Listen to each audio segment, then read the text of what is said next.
Hello दोस्तों, welcome to Shri education classes.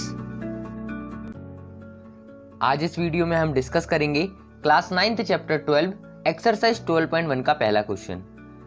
A traffic signal board indicating school ahead is an equilateral triangle with side a. यहाँ पर question क्या कह रहा है हमसे कि एक ट्रैफिक सिग्नल बोर्ड है जो इंडिकेट कर रहा है स्कूल अहेड किस शेप का है, वो इक्विलैटरल ट्रायंगल के शेप का है, जिसकी साइड किसके इक्वल में है, ए के इक्वल में है। जैसा कि आप लोग जानते हैं कि किसी भी इक्विलैटरल ट्रायंगल की सारी साइड्स कैसी होती हैं, इक्वल होती हैं। तो यहाँ पर मैंने एक ट्रायंगल माना है, ट्रायंगल पी क्यू आर, जो कि क्या इंडिकेट कर रहा है, स्कूल अहेड, वो किस शेप का है, आपके इक्विलैटरल ट्रायंगल का। तो इसकी तीनों की तीनों साइड किसके इक्वल हो जाएंगी, हमारे ए के इक्वल हो जाएंगी। अब यहाँ पर क्वेश्चन जो है वो 2 पार्ट्स में है। पहला पार्ट क्या है कि find the area of triangle using Heron's formula. ये जो आपका ट्राइंगल दिख रहा है ना, आपको इसका एरिया निकालना है with the help of Heron's formula. तो सबसे पहले मैं लिख लेता हूं मुझे गिवन क्या है कि ईच साइड ऑफ ट्राइंगल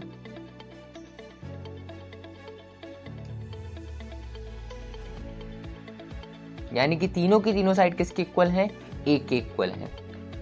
और यहां पर इस ट्राइंगल का पेरीमीटर कितना हो जाएगा, जैसा कि आप लोग जानते हैं पेरीमीटर का मतलब क्या होता है, sum of all sides of triangle.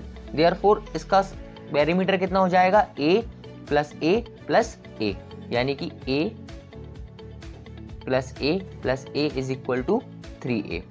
तो मुझे इस ट्राइंगल का पेरीमीटर कितना मिल गया, 3a मिल गया।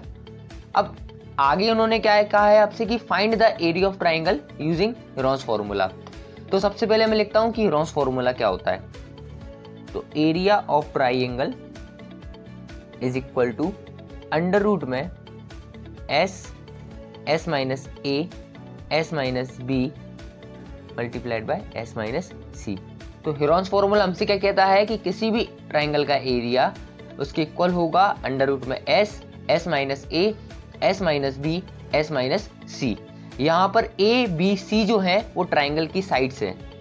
जैसा कि आप लोग जानते हैं कि ट्राइंगल की साइड यहाँ पर किसके इक्वल है, ए के इक्वल है। तो मैं यहाँ पर लिख देता हूँ s minus a multiplied by s minus a multiplied by s minus a. अब यहाँ पर आपको सॉल्व करने के लिए एस निकालना पड़ेगा। और जैसा कि आप लोग जानते हैं एस क्या होता है आपका, एस होता है आपका सेमी पेरीमीटर, यानी कि पेरीमीटर का आधा,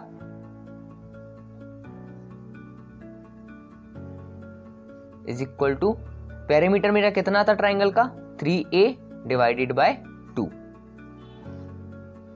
यहां पर मेरे को s की वैल्यू भी मिल चुकी है, a b c की वैल्यू मेरे पास है। अब मैं फॉर्मूले में पुट कर देता हूं। Therefore area of triangle is equal to under root में s की जगह पर यहां पर आएगा 3a divided by 2 multiplied by 3a divided by 2 minus a 3a divided by 2 minus a multiplied by 3a2 divided by minus a। अब मैं एक काम करता हूं रफ में लेकर, ये आपका 3a divided by 2 minus a जो है इसको सॉल्व कर लेता हूं, यानी कि 3a divided by 2 minus a। इसको सॉल्व करने के लिए सबसे पहले मेरे को दोनों टर्म जो हैं उनका क्या करना पड़ेगा, डिनोमिनेटर सेम करना पड़ेगा। जैसा कि आप लोग जानते हैं कि किसी भी फ्रैक्शन में ऊपर वाला न्यूमरेटर होता है, नीचे वाला डिनोमिनेटर होता है। यहाँ पर a जो है वो आपका अकेला है। और जैसा कि आप लोग पढ़ते आए हैं कि अगर किसी भी नंबर के नीचे कोई भी डिनोमिनेटर नहीं होता, इसका मतलब है उसका डिनोमिनेटर कितना होता है, 1 होता है। तो यहाँ पर मैं क्या करूँगा, ये जो टर्म दोनों हैं इसको सॉल्व किससे करूँगा, बाय क्रॉस मल्टीप्लिकेशन। यहाँ पर आप लोग देख रहे हैं कि 3a divided by 2 minus a divided by 1 है। तो उसको सॉल्व करने के लिए मैं क्रॉस मल्टीप्लाई करता हूँ। 2 का मल्टीप्लाई 1 से करूँगा, 2 का मल्टीप्लाई ऊपर a से करूँगा और 1 का मल्टीप्लाई 3a से करूँगा। ये हमारा जो मेथड होता है सॉल्व करने का, इसको हम क्रॉस मल्टीप्लिकेशन मेथड बोलते हैं। तो यहाँ पर 3a बन जा 3a minus 2a 2 into a 2a divided by 2 बन जा कितना हो गया, 2। यहाँ पर 3a में से 2a गया तो कितना बचेगा आपका, a अकेला डिवाइडेड बाय 2 का 2। तो यहाँ पर 3a divided by 2 minus a की जगह मैं कितना रख देता हूँ, a डिवाइडेड बाई 2। देयरफॉर आगे मेरा क्या बनेगा, अंडर रूट में 3a divided by 2 multiplied bye a divided by 2 multiplied bye a divided by 2 multiplied bye a divided by 2। यहाँ पर अब अगली स्टेप में आपको क्या करना है कि ये सॉल्व हो चुका है, अब आपको पेयर्स बना बनाकर बाहर निकालना है। जैसा कि आप लोग जानते हैं कि किस अंडर रूट में होने पर यानी कि स्क्वायर रूट में होने पर आपको 2 के पेयर बनाना पड़ेंगे। तो यहाँ पर मैं क्या करता हूँ, a इंटू ए जो है इसका एक पेयर बना लेता हूँ और इसमें से एक a को बाहर निकाल देता हूँ, यानी कि यहाँ पर क्या बचेगा, सिंगल a मल्टीप्लाइड बाय ऊपर और देखा जाए तो a इंटू ए है, यहाँ पर भी एक पेयर बन गया, इसको मैंने बाहर निकाल दिया, डिवाइडेड बाय 2 इंटू 2 का भी एक पेयर बाहर निकल गया, मल्टीप्लाइड बाय इधर भी 2 इंटू 2 का एक पेयर निकल गया। अब अंडर रूट में क्या बचता है मेरा, यहां पर अंडर रूट में बचता है मेरा 3 अकेला। तो अगले स्टेप में मैं क्या लिखूंगा कि अंडर रूट 3 जो था उसको आगे लिख देता हूं। यहां पर a इंटू ए मेरा कितना हो जाएगा, a square divided by 2 into 2 कितना हो जाएगा 4। और यहाँ पर इससे ज़्यादा सॉल्व होगा नहीं तो एरिया निकाल रहा हूँ। जैसा कि मैंने आपको पिछली वीडियो में बताया था कि एरिया निकालते वक्त हम क्या लिखते हैं, स्क्वायर यूनिट। तो यहाँ पर इस ट्राइंगल का एरिया कितना हो जाएगा आपका, under root 3 a square divided by 4 square unit. अब हम क्वेश्चन के अगले पार्ट पर आते हैं।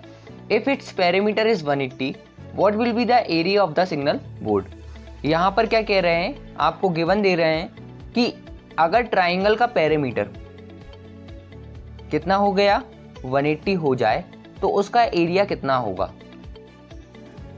तो अभी अपन ने देखा था पहले कि पेरीमीटर कितना था हमारा, पेरीमीटर हमारा निकला था 3a के इक्वल, और यहाँ पर पेरीमीटर कितना बोल रहे हैं 180 centimetre. Therefore 3a is equal to 180 centimetre. तो यहाँ से मुझे a की वैल्यू कितनी मिल जाती है, 60 सेंटीमीटर। अब यहाँ पर एरिया ऑफ ट्राइंगल निकालने के लिए मैं a की वैल्यू जो थी इसको इस आंसर में सब्स्टिट्यूट कर देता हूँ। देयरफॉर एरिया ऑफ ट्राइंगल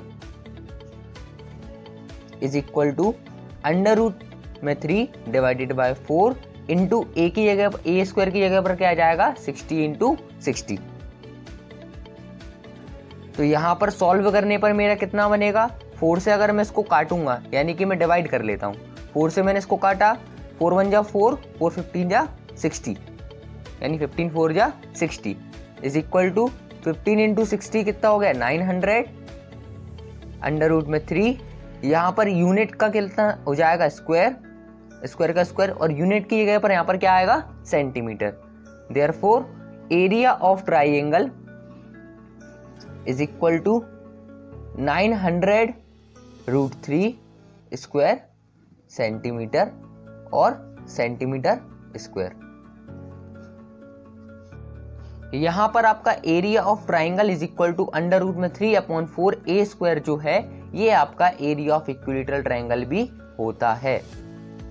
तो आप इस फॉर्मूले को लिख लीजिए और याद कर लीजिए कि area of equilateral triangle is equal to under root में 3 divided by 4 into a square.